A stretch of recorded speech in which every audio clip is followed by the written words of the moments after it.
And I think that is a wonderful segue to our next speaker, our very own Professor Oscar Marin. He is a professor of neuroscience and the director for the Center of Developmental Neurobiology.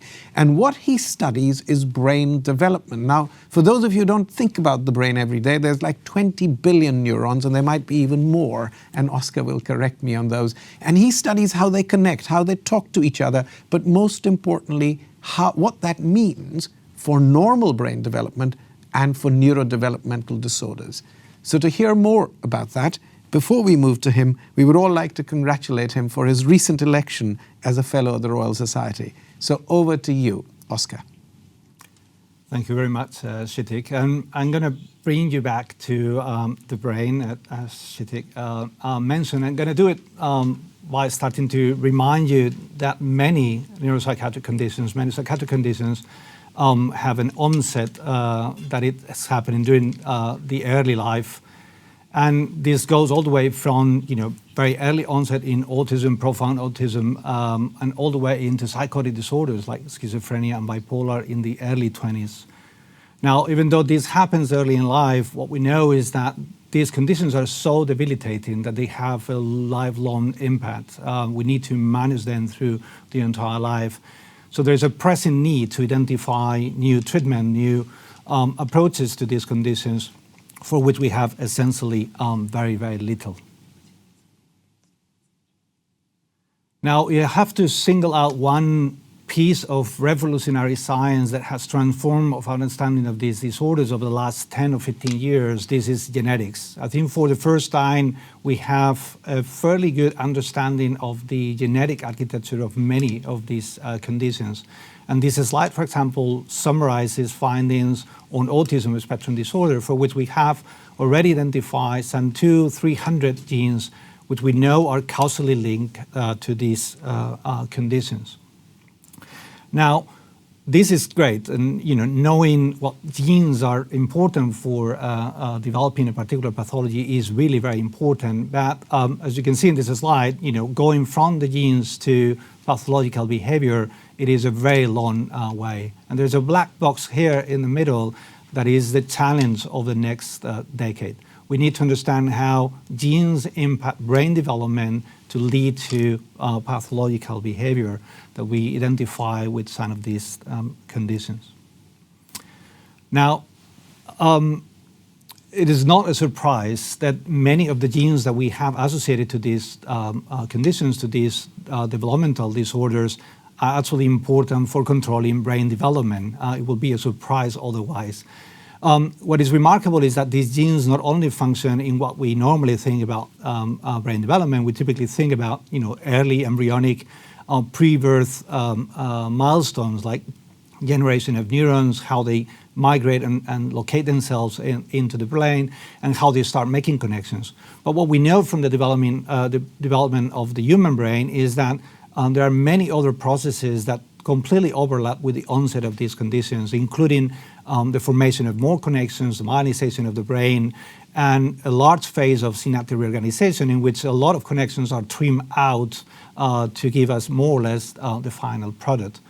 So looking at this whole span of brain development, 2 decades of human biology in the making to create this organ that is associated with the conditions that we've been discussing. So the goal over the next 10 years is to go from the identification of what we think is causing these conditions. I talk about genetic variation, but equally well-known environmental insults can also influence brain development, and understand how precisely they modify the trajectories of normotypic development to cause brains that are slightly different, modified in a certain way, that actually lead to what we recognize as a pathology. This is no small feat, but at least I think that now we are in a position to start from the great footing of knowing what is the underlying genetic and environmental insults that actually can produce or lead or increase the susceptibility for these conditions. Now, today we are talking about challenges. I'll tell you that there are 3 main challenges in this field, and why neuroscience, and in particular neuroscience at King's, can actually help addressing these three challenges. The first one is, again, not a surprise. The brain is extremely complex. It's an organ that has an astonishing cellular diversity. There are so many cell types in the brain that we are only beginning to understand, how many of them and how they come about. And obviously, genes are, expressed specifically by cell types. So we need really to understand when and how these genes that we know are linked to particular conditions are expressed in the brain and how they actually interfere with the development of a specific cellular populations. Now, this has been tremendously difficult until now, but I would say that one other revolution of the last few years is the revolution of single-cell genomics that is allowing us for the first time to access the transcriptome and also DNA profiles of individual cell types in the brain, and we can actually do this by looking at primary tissue, although this has obvious difficulties for accessing this source of material, but we can also do it by developing brain organoids, which are three-dimensional pieces of the brain that self-organize in culture and can help us to inform how the brain develops.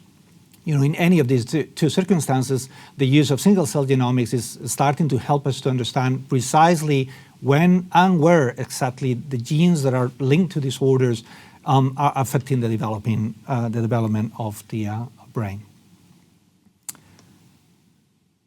Now, the challenge number two is that the brain, in contrast to any other organ, is not just an assembly of cells, but the cells of the brain and the ones that actually convey functional information, the neurons, are organized in brain circuits. They don't work in isolation.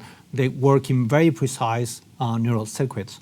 So understanding only what happens to individual cell types is not sufficient to understand how that produce or cause a particular brain disorder. We need to understand how specifically connectivity is affected and how specific brain circuits can lead to certain domains of the pathology.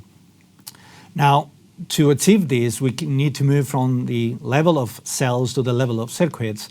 And even though, for example, over the last decade or so, the progress we have made on the intact kind of human brain has been astonishing. And here's an example from our scientists in St. Thomas looking at preterm birth baby and looking at MRI in these conditions. If we remain at the mesoscale level, it will be very difficult to infer, what changes are being introduced in the brain that actually can cause these pathologies.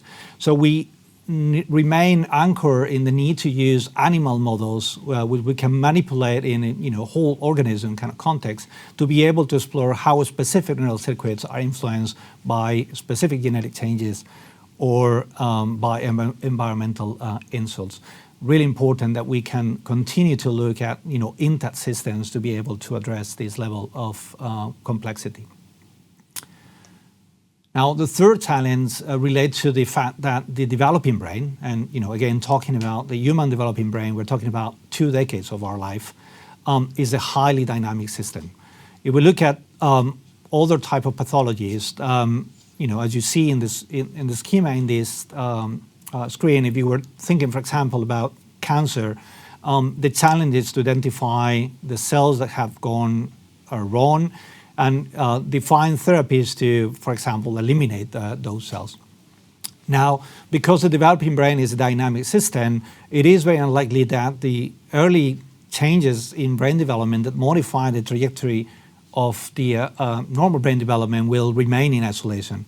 What we now know is that early changes actually can diverge other processes in brain development because, as a dynamic system, it's homeostatic and it will try to compensate for these early alterations. So we cannot just, again, study a change in isolation. We need to see how it actually progresses during brain development.